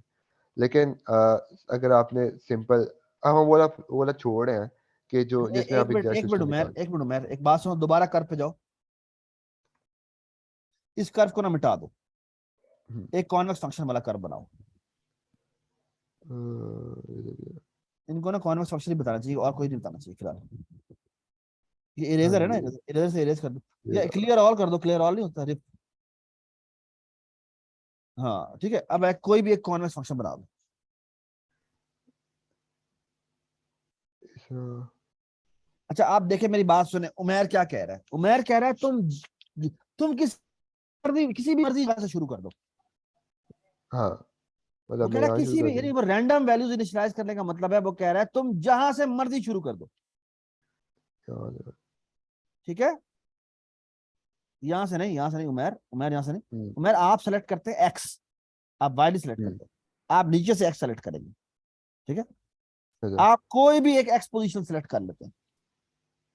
अच्छा बेटा, सारे के सारे गौर से सुने, वो क्या कह रहा हूं मैं। आपने ये एक्स, यानी आपने कहा मैं इस वक्त यहां मौजूद हूं, तो आपका प्रिडिक्टर इसके करस्पॉन्डिंग आपको वाई बताएगा। वाई बताओ, वाई कहां पर होगा? वाई मतलब यहाँ बताएगा हूँ। यहाँ पर। ठीक है, आप वो पूछ रहे हैं, अच्छा बताओ यहाँ पे स्लोप क्या है। इसको एक्सटेंड कर दो कर्व को थोड़ा सा। तो ये बताएगा हाँ भी मुझे बताओ इसका स्लोप क्या है, स्लोप तुम निकाल दो, स्लोप निकल आएगा। तो वो कोई इस डायरेक्शन में बता देगा, हाँ, और हम ऊपर की चल तरफ पड़ेंगे इसके अपोजिट डायरेक्शन में। हम नीचे चल पड़ेंगे। हाँ, तो वो थोड़ा सा वो स्टेप लेगा इस तरफ, तो वो यहाँ आ जाएगा। हम्म, अब यहाँ के कोरिस्पॉन्डिंग उसकी दोबारा से एक्स की वैल्यू आएगी, एक्स की वैल्यू निकालो। ये वो कह रहा है यहाँ पर आ जाओ, फिर हम दोबारा से प्रेशर निकालेंगे और उसके अपोजिट चले जाएंगे, तो हम थोड़ा सा और नीचे आ जाएंगे, नीचे आ नीचे आ जाओ, जाएगा। एक्स पे नीचे आएंगे, ठीक है, आप एक्स पे नीचे लाया करो, सॉरी, ओके। ठीक है, और आप एक्स में नीचे आ जाते हैं, तो एक्चुअली आप नीचे सफर करते जा रहे हैं, आप ऐसे एक्स की तरफ पहुंचना चाहते हैं जहां पर आपका जो प्रिडिक्टर है वो मिनिमाइज हो जाए, ठीक है। यार ऐसे ना करें, कोई आवाज आ रही है, नॉइस आ रही है किसी पे, नॉइस आ रही है, अब्दुल मोइज। अच्छा चलो, कैसे? यार आपकी तरफ से नॉइज आ रही थी यार, प्लीज ऐसे ना करें, चलें। अच्छा, तो आप देख रहे हैं कि आप एक्चुअली नीचे एक्स के अंदर क्लोज पहुंचते जा रहे हैं उस जगह पर जहां पर आपने आपने असल में पहुंचना होता है। अच्छा, बाय द वे, ये जो आप नीचे एक्स में मूव कर रहे हैं ना, ये असल में पता क्या होता है, ये असल में होता है बेसिकली आपके एम और सी होते हैं, यानी ये जो नीचे आप मूव कर रहे होते हैं ना, ये आपकी वो जो फाइंडिंग स्पेस होती है ना, ये वो वैल्यू होती है। तो असल में असल में क्या है कि ये बेसिकली जब आप ये क्लोज टू यहाँ पहुंचेंगे ना, उमेर जाए वहां पे जहां पे आपको पहुंचना चाहिए, इस जगह पे आपकी जो नीचे एक्स की वैल्यूज होंगी ना, वो आपकी असल में डब्ल्यू की वैल्यू होगी, और डब्ल्यू का मतलब है वहां पे क्या पड़ा होगा, स्लोप। स्लोप पड़ा होगा, ठीक है। और एक्चुअली ये होता ही है कि बैक एंड पे वो डुअलिटी में काम कर रहा होता है, तो बेसिकली उसको डब्ल्यू भी पता लग जाता है और बी भी पता लग जाता है। हम्म तो बेसिकली, अच्छा ये पूरी बातें आपको समझ में नहीं आएंगी, परेशान होने की जरूरत नहीं है, लेकिन मैं आपको जनरल आइडिया बता रहा हूँ कि स्लोप यहाँ पर कैसे हेल्प कर रहा है, ठीक है। और डेरिवेटिव लेके मैं आपको ना नेक्स्ट क्लास में दोबारा से ये एक दफा बताऊंगा, ये ना डुअलिटी वाली ये वाली बात, कि डेरिवेटिव को यानी ग्रेडियंट डिसेंट के थ्रू मैं किसी की वैल्यू भी निकाल सकता हूँ। यानी मैं एक्स की पावर मैंने एक्स की पावर लेट से मैंने निकालना है 1/7, यानी 7th रूट निकालना है, तो मैं आपको 7th रूट निकाल के दिखाऊंगा ग्रेडियंट डिसेंट के थ्रू। आपने 8th रूट निकालना है, मैं आपको 8th रूट निकाल के दिखाऊंगा ग्रेडियंट डिसेंट के थ्रू। ये मैं आपको नेक्स्ट क्लास में बताऊंगा, ठीक है। लेकिन आइडिया यही है कि डेरिवेटिव लेके कैसे मैंने नीचे जाना है वो आपको बताना है, ठीक है। चलो मैं अब थोड़ा सा जल्दी से काम करूँ। अच्छा, तो हम जो है वो मतलब हमने वेट और बायस को बेसिकली इनिशियलाइज कर उमेर लिया, ने जो अभी ठीक तुम्हें है। बताना है ना, वो फॉर्मूला बताना है, वो हाँ, सिंपल फॉर्मूला आप क्या। प्लग इन करेंगे और आपका आंसर आ हम्म, जाएगा, हाँ जी, ठीक है। मैथमेटिकली हमने क्या परफॉर्म करना है, सिर्फ सिंपल। तो हम वेक्टर्स में कन्वर्ट कर चुके हैं डेटा को, तो अब सिर्फ वेक्टर के ऑपरेशन और कुछ भी नहीं है। लॉस फंक्शन मैंने देख लिया, ठीक है। लॉस फंक्शन देख लिया, ये वाला है। आपने सिंपल क्या करना है कि एक्स को वेट से मल्टीप्लाई किया, बायस ऐड किया, वाई आ गया, वाई हैट आपके पास आ चुका है, वाई पहले से पड़ा हुआ है। ये लॉस लगाओ उसके ऊपर, ठीक है। लॉस लगा के अब आपके पास एक लॉस आ गया कि इस जो वैल्यू आनी चाहिए और जो आई है उनके दरम्यान का एरर ये है, ठीक है। मतलब एरर फंक्शन कह लो, कॉस फंक्शन कह लो, लॉस फंक्शन कह लो, एक ही बात है, लेकिन यहाँ पे हम एरर फंक्शन कह देते हैं उसको, ठीक है। तो आपके पास जो है ना वो एक एरर आ जाएगा प्रिडिक्शन और ग्राउंड ट्रूथ के दरम्यान। अब आपने क्या करना है कि अब आपने डेरिवेटिव कंप्यूट करना है, अब आ जाएगा ग्रेडियंट डिसेंट का काम सिर्फ, ठीक है। आपके पास कौन से वेरिएबल्स हैं जो आपने प्रिडिक्ट करने हैं, आपके पास जो आपने फाइंड करने हैं, जो आपके मतलब जो स्लोप है ना और जो इंटरसेप्ट है, वही दो वेरिएबल है जो गवर्न कर रहे हैं उस पूरी लाइन को, ठीक है। जो जो भी कर्व फिटिंग है उसको। तो आपने क्या करना है कि आपने वेट या बायस या स्लोप और इंटरसेप्ट के रिस्पेक्ट में ना इसका डेरिवेटिव ले लेना है, इस इक्वेशन का, ठीक है। अच्छा, इस इक्वेशन का जब आप डेरिवेटिव लेते हैं तो क्या होगा, तो पावर शुरू में आ जाएगी, सिंपल जो रूल है इसका, पावर शुरू में आ जाएगी और यहाँ जो बेस फंक्शन है वो वैसे ही आ जाएगा एक दफा। अब आपने क्या करना है कि बेस फंक्शन का डेरिवेटिव लेना है दोबारा, ठीक है। अब ये वाई हैट है, ये क्या है, ये है एम एक्स प्लस सी, और आप m के कॉरेस्पॉन्डिंग अगर डेरिवेटिव लोगे तो जो m है वो 1 हो जाएगा और x आ जाएगा, c जो है वो 0 हो जाएगा। अब ये पार्शियल डेरिवेटिव है यहाँ पे, ठीक है। तो जब आप m के कॉरेस्पॉन्डिंग डेरिवेटिव लोगे ना तो वो ये आ जाएगा, ठीक हो गया। और जब आप c के उमेर कॉरेस्पॉन्डिंग लोगे या उमेर उमर नेक्स्ट जी क्लास में एक दफा हमें ये चीजें दोबारा बतानी है, मैं जिसमें ना तुमने एक्सप्रेशन लिखी हुई हो, इसमें हाँ ना तुम जी ड्राइंग कर सको। यहाँ पे तो ड्राइंग नहीं कर सक रहे, ये ना यहाँ पे तुम्हें साथ ड्राइंग करनी चाहिए थी। ठीक है, पता नहीं मैं क्या ना मसला है चाह रहा तुमने था ना। कि जो नेक्स्ट क्लास है ना वो हो जाए किसी एलटी में, ताकि मैं व्हाइट बोर्ड यूज करके ना सही तरह समझा सकूं। चलो मेरे ठीक पास है, शायद राइटिंग पैड लगा, बस नहीं आ रहा वो। चलो ठीक है, ठीक है।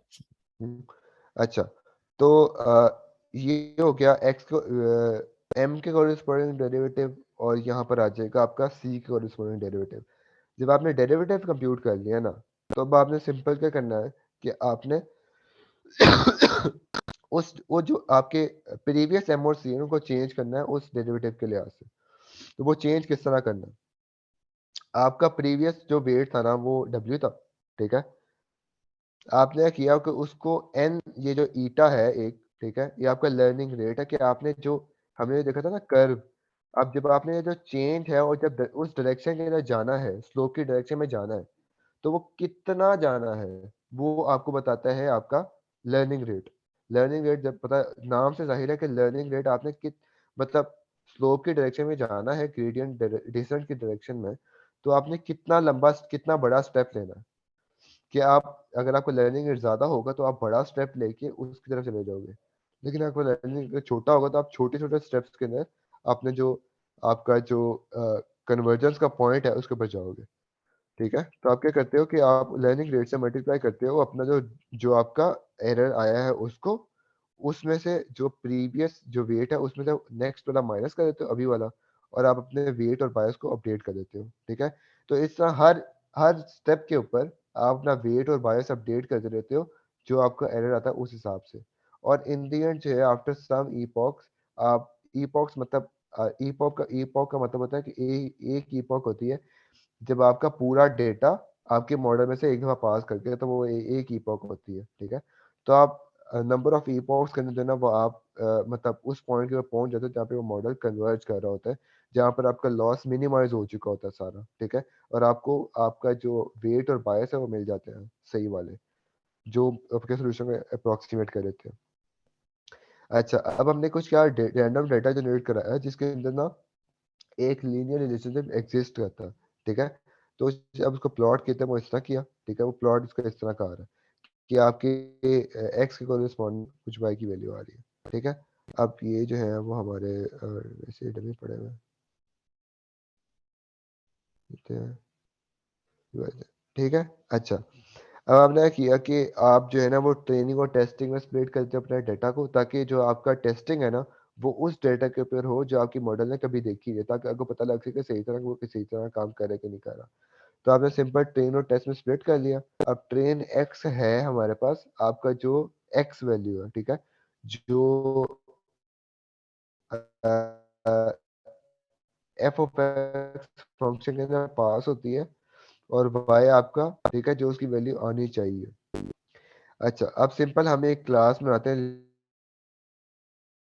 इनिट फंक्शन मैंने एम्प्टी रखा है, कुछ भी नहीं है इसमें, और सिंपल ना एक फंक्शन रखा है ट्रेन ग्रेडियंट डिसेंट का, जिसके अंदर क्या पास हो रहा है, आपका एक एक्स पास हो रहा है, डेटा पॉइंट, उसके कोरिस्पॉन्डिंग लेबल, लर्निंग रेट पास हो रहा है, और नंबर ऑफ आइटरेशंस पास हो रही है कि कितने ईपॉक्स चलाना है आपने। यहाँ पर हमने अपना पहला स्टेप कर लिया, अपना वेट मैट्रिक्स को इनिशियलाइज कर लिया 0 से। ठीक है, और बायस को इनिशियलाइज कर दिया 0 से। अब क्या हुआ, अब हमने क्या किया कि मैंने सिंपल जो इक्वेशन है मेरी एम एक्स प्लस सी, मतलब एक्स को मैंने मल्टीप्लाई किया अपनी स्लोप से, मतलब वेट से, और उसके अंदर एक बायस ऐड कर दिया। उससे मेरे पास एक प्रिडिक्शन आ गई। ठीक है, अब यहाँ ये जो प्रिडिक्शन है ना ये असल में है आपका वाई हैट। ठीक है, वाई हैट है, ये वाई हैट आ गया, आपके पास वाई पड़ा हुआ है। आपने क्या किया, मैंने क्या किया, मैंने डिफरेंस लेके, ठीक है, स्क्वायर्ड डिफरेंस लिया और उसको सम कर लिया। ठीक है, सम करने के बाद उसको एवरेज कर लिया सैंपल से, तो मेरे पास ये आ गया एरर। एरर आ गया, अब आपने क्या करना है कि इस एरर को मिनिमाइज करना है। ठीक है, और आपने वेट और बायस को अपडेट करना है। तो वो जो सिंपल जो इक्वेशन ऊपर लिखी थी ना हमने, ये वाली सिंपल, अब हमने क्या करना है कि जो प्रिडिक्शन आई है उसमें से ग्राउंड ट्रूथ को माइनस कर देना है, उसके साथ हमने अपने एक्स को मल्टीप्लाई कर देना है, और उसको एवरेज कर लेना, ठीक है, सम करके एवरेज कर लेना। तो यहाँ देखो हमने यही किया हुआ है कि जो प्रिडिक्शन आई थी उसमें से अपना ग्राउंड ट्रूथ माइनस किया, माइनस करके उसमें उसके साथ जो है अपना एक्स को मल्टीप्लाई किया, मल्टीप्लाई मल्टीप्लाई डॉट प्रोडक्ट लिया, डॉट प्रोडक्ट करके, ठीक है, तो उसका जो है ना हमने एवरेज कर लिया उसको, ठीक है। तो आपके पास जो है ना ये सिंपल वेट आ जाएगा, जो जो वेट का जो एरर है वो आ जाएगा, ठीक है, जो स्लोप का एरर है वो आ गया। यहाँ पर हमने साथ बायस का एरर निकाल लिया, ठीक है, मतलब वो मतलब इसका कहने का मतलब ये है कि मैं अपना बायस को कितना चेंज करूं तो मेरा जो आउटपुट है वो कितनी चेंज होगी, या वेट को कितना चेंज करूं तो मेरी आउटपुट कितनी चेंज होगी। तो सिंपल ये बात है इसमें, ठीक है। ये जो एरर है इसका सिंपल मतलब ये है कि यहाँ पर हमने आके अपना जो वेट और बायस है उसको अपडेट कर दिया। अपडेट मतलब किसा किया कि हमने लर्निंग रेट से मल्टीप्लाई किया जो आपका एरर आया उसको, और जो प्रीवियस वेट है उसमें से उसको माइनस कर दिया और अपना वेट अपडेट कर दिया। अब ये जो चीज़ है ये 100 अल्टरेशन के लिए होगी, ठीक है, पूरा डेटा पास होगा और सारे डेटा के लिए हमारा ये काम होगा, वेट और बायस अपडेट होगा। वेट और बायस अपडेट करने के बाद हम सिंपल जो है ना वो मतलब आपका जो लॉस है वो कहाँ से शुरू हुआ था, 66.45 से शुरू हुआ था, वो 1.12 पे आ चुका है। और आप ये कर्व देख सकते हैं कि आपका जो लॉस है वो किस तरह मिनिमाइज हो रहा है। मतलब ये जो कर्व है ये बताती है क्या क्या मॉडल लर्न कर रहा है या नहीं कर रहा। अगर ये कर्व इस तरह होती है ना, यहाँ से ऊपर जाती जा रही होती है, मतलब मैं ड्रॉ करके दिखाता हूँ आपको कि अगर आपकी कर्व कुछ इस तरह की हो, ये लॉस वाली, मतलब ये जा रहे हैं इस तरह और इस तरह आ रही है, इस तरह, ठीक है। तो इसका मतलब ये है कि आपका जो मॉडल है वो कुछ भी लर्न नहीं कर रहा, वो हर ईपॉक के लिए, अगर आपके यहाँ पे ईपॉक्स है, ठीक है, तो वो हर ईपॉक के लिए कोई नया ही एरर जनरेट कर रहा है, हर दफा एरर को मिनिमाइज नहीं कर रहा। लेकिन आपकी कर्व अगर इस तरह की है, इस तरह की, तो इसका मतलब ये है कि जैसे जैसे आपकी मॉडल लर्न कर रहा है, जैसे आपकी नंबर ऑफ आइटरेशन बढ़ती जा रही है, आपका लॉस कम होता जा रहा है। लॉस कम हो रहा है इसका मतलब ये है कि आपकी जो स्लोप और इंटरसेप्ट की वैल्यू थी ना वो ज़्यादा अच्छी अप्रोक्सीमेट हो रही है, जो आपके डेटा के वो फिट कर रही है, ठीक है, सही है। तो हमारे पास में ये नंबर ऑफ आइटरेशन करने ये वाला आ जाएगा, और यहाँ पे दूसरा वाला फॉर्मूला लिखा हुआ है कि जो आपका सिंपल एक लाइन से सोल्यूशन देता है, ठीक है, एक लाइन से आपको वेट और बायस का पता लग देता है। बायस हमने जीरो कर दिया तो वो मतलब इससे ऐसा कोई डिफरेंस फर्क पड़ता भी नहीं है, लेकिन हमने सिंपल जो है ना वो सोल्यूशन को एग्जैक्ट सोल्यूशन फाइंड कर लिया है इन एक्स वाई के लिए। तो यहाँ पर जो है वो आप मतलब फिर देख सकते हो कि आपका ट्रेनिंग का एरर कितना है और जो टेस्टिंग का एरर है वो कितना है, ठीक है, सारों के ऊपर। और कुछ और चीज़ें हैं, मतलब विजुलाइज किया हुआ है कि अगर आप जो हमने मॉडल लर्न किया है उसमें जो स्लोप और इंटरसेप्ट फाइंड किया है, अगर आप उसको ड्रॉ करते हो तो वो कुछ इस तरह की लाइन बनती है, ठीक है। तो हमारा मतलब इस तरह से ग्रेडियंट डिसेंट काम करता है कि आप एम और सी फाइंड कर लेते हो और वो एम और सी जनाब आपका सही मतलब अप्रोक्सीमेट कर देती है आपके सोल्यूशन को। और आप कोई भी डेटा पॉइंट लो, उसको एम से मल्टीप्लाई करो, उसमें सी ऐड करो, आपके पास वाई आ जाएगा, ठीक है। और इसकी एप्लीकेशन जो है वो अभी सरफराज साहब ने बताई थी काफ़ी ज़्यादा, कि आप हाउस प्राइस प्रिडिक्शन कर सकते हो, ठीक है। इसमें आप क्या कर सकते हो, और मतलब कोई भी जैसे वो था एज प्रिडिक्शन कर सकते हो, ठीक है, मतलब एज प्रिडिक्शन कर सकते हो, सैलरी प्रिडिक्शन कर सकते हो। फिर एक होती है वो बहुत मतलब फेमस है कि आपने बैंक लोन वाला होता है, ठीक है, कि अगर एक बंदे की सैलरी इतनी है तो उसको इतने का लोन देना चाहिए कि नहीं देना चाहिए, या इसके फीचर्स ये हैं और आप इसको लोन देना चाहिए कि नहीं देना चाहिए, ठीक है।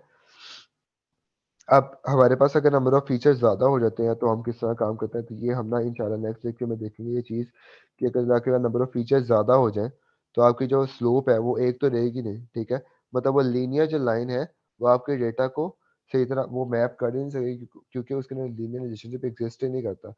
तो आप एक कर्व लर्न कर लेते हो, ठीक है, जो आपकी नंबर ऑफ स्लोप ज़्यादा हो जाती है, तो आप एक कर्व लर्न करते हो जो डेटा को फिट करती है, ठीक है। तो इस सारे प्रोसीजर के अंदर अगर आपकी कोई सवाल है तो पूछ लें, नहीं तो हम काफ़ी लंबा सेशन कर चुके हैं इस चीज़ के ऊपर। बाकी जो चीज़ें हैं वो नेक्स्ट लेक्चर में डिस्कस हो सकती हैं।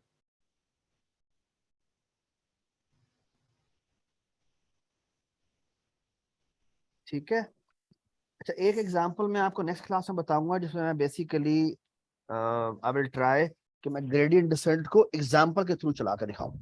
हम अपना कोड लिखेंगे जिसमें हम फॉर एग्जांपल वैसे बाय द वे आप मुझसे पूछा जाए कि आपने square root 7th square root निकालना है, कैसे निकालेंगे आप? मैसम, अब्दुल मोइज, अब्दुल्ला, अलीहा, हारिस, हसन, इरफान, अबैद। हाँ जी, अगर मैं कहूँ 7th स्क्वायर रूट निकालना है, कैसे निकालें? या 3 का अंडर रूट निकालना है, एग्जैक्ट निकालना है, या अप्रोक्सीमेटली निकालना है अप टू 15 डिजिट, पॉइंट के बाद 15 डिजिट, कैसे निकालेंगे? अब ये सवाल तो समझ में आ गया ना? सवाल समझ में आ गया? समझ में आ गया। ठीक है। और ये हाँ, कैसे सवाल तो आ गया समझ। और ये कैसे करेंगे ये हम आपको नेक्स्ट क्लास में बताएंगे। और इतना एक लाइन का कोड होगा। मजेदार बात ये होगी कि एक लाइन का कोड होगा, कोई बाउंड्री सर्चिंग भी नहीं होगी, और वो तुम्हें अप टू जितने आप कहेंगे उतने डिजिट निकाल के ला देगा। You will be amazed bye it and it I will be working on gradient descent. यानी मैं एक्चुअली इसको एक फंक्शन में कन्वर्ट करूंगा, फिर आपके सामने मैं उसका डेरिवेटिव लूंगा और फिर मैं उस डेरिवेटिव को पुट करता जाऊंगा, बस मैक्स की वैल्यू निकाल के पुट करता जाऊंगा और वो मुझे एंड में वैल्यू निकाल देगा। I mean, it will be very fine. I mean, 5 से 10 मिनट का लेक्चर होगा जिसमें मैं आपको बता दूंगा और हम कोड भी कर लेंगे आपके सामने। ठीक है, ठीक है। तो और then the nice thing is this is the backbone of neural network. Neural network की अच्छी बात यह है कि एक्चुअली वो कोई भी फंक्शन लर्न कर सकता है। इन उसकी थ्योरेटिकल बैकग्राउंड ये कहती है कि उसको तुम कोई भी फंक्शन दे दो वो तुम्हें लर्न कर देगा। और वो कहते ये हैं कि इंसान जब बचपन से चीजें सीखता है, वो जबान सीखता है या वो कोई भी रिकग्निशन सिस्टम सीखता है या कुछ भी सीखता है, वो कुछ भी सीखता है वो बेसिकली बैक एंड पे कोई फंक्शन सीख रहा होता है। और बैक एंड पे फंक्शन सीखने का और एक्चुअली अगर आप बच्चे को सीखते हुए देखें, मेरा जो छोटा बेटा है ना, वो उसको तो मैं बहुत ज्यादा देखता हूँ कि वो कैसे एक एक चीज लर्न कर रहा है। यहाँ पे गलती करता है, यहाँ पे गलती करता है, उसको हम ठीक करते हैं, उसको हम ठीक करते हैं, नहीं ऐसे नहीं ऐसे करो, ऐसे नहीं ऐसे करो, ऐसे नहीं ऐसे करो। वो जो ऐसे ऐसे ऐसे करना है ना, वो बेसिकली ग्रेडियंट डिसेंट है। ठीक है, उसका लॉस फंक्शन कौन बता रहा है? हम बता रहे हैं। हम यहाँ पर न्यूरल नेटवर्क की मजेदार बात यह है कि आप उसको सिर्फ ये बताएं कि ये इनपुट होनी चाहिए, ये आउटपुट होनी चाहिए, वो और हम लॉस फंक्शन उसको बता देते हैं और वो खुद प्रेडिक्ट करता है, अच्छा आप मुझे यहां जाना है, यहां जाना है, यहां जाना है, यहां जाना है, लेड बाय ग्रेडियंट डिसेंट। ठीक है, and you will see in the coming class कि कैसे हम उसको चला के दिखाएंगे। ठीक है, it will be a very fine. असल जो कोड है वो इतना एक्चुअली जो सारी ये पूरी जो इसने तरकीब बताई है ना, उसकी जो पूरी की पूरी मजेदार बात है वो ये कि वो कंकैटिनेशन वगैरह करना उसमें थोड़ा टाइम लगता है, प्री प्रोसेसिंग करने में थोड़ा टाइम लगता है, लेकिन एक्चुअल कोड जो है वो वही 3 या 4 लाइनों का होता है जो ग्रेडियंट डिसेंट थ्रू चल रहा होता है। ठीक है, तो we will see it in the next class and then we will build on this. Umair को हम कंट्रोल वापस दे देंगे, शुरू में मैं ग्रेडियंट डिसेंट आपको बता दूंगा। ठीक हो गया? ठीक है जी जी जी सर। चलें, ठीक है, इंशाल्लाह हम देखेंगे कि वी विल एंजॉय इट। और फिर एक्चुअली मजेदार बात यह है कि मेरा जो प्लान बन रहा है ना वो ये कि फाइनल एग्जाम के बाद you will have almost 3 months। तो मैं ना कुछ प्रॉब्लम सेट पे काम कर रहा हूँ and I will be more than happy कि आप कहीं पर भी और टाइम ज़ाया करने के बजाय अगर आपको पास टाइम है और आप मेरे साथ टाइम काम करना चाहते हैं तो मैं कुछ प्रॉब्लम्स हैं उन पर काम कर रहा हूँ और वो इस मुल्क के प्रॉब्लम है। ठीक है, तो उनके लिए हम कुछ न्यूरल नेटवर्क से रिलेटेड चीज़ें जो हैं वो डेटा साइंस रिलेटेड चीज़ करना चाहते हैं। तो इफ़ यू आर इंटरेस्टेड तो मेरे पास आप आ सकते हैं। ठीक है, चलें इंशाल्लाह फिर नेक्स्ट क्लास में मुलाकात होती है। ठीक है, अच्छा बाय द वे एक छोटी सी बात, रिकॉर्डिंग स्टॉप कर दें हम आप उमर? मैं कर रहा हूँ। अच्छा आप सब लोग ये ध्यान में रख लें, उमर आप अनाउंस भी कर दीजिएगा कि आपका जो नेक्स्ट प्रोजेक्ट है वो आप सबको पता होना चाहिए।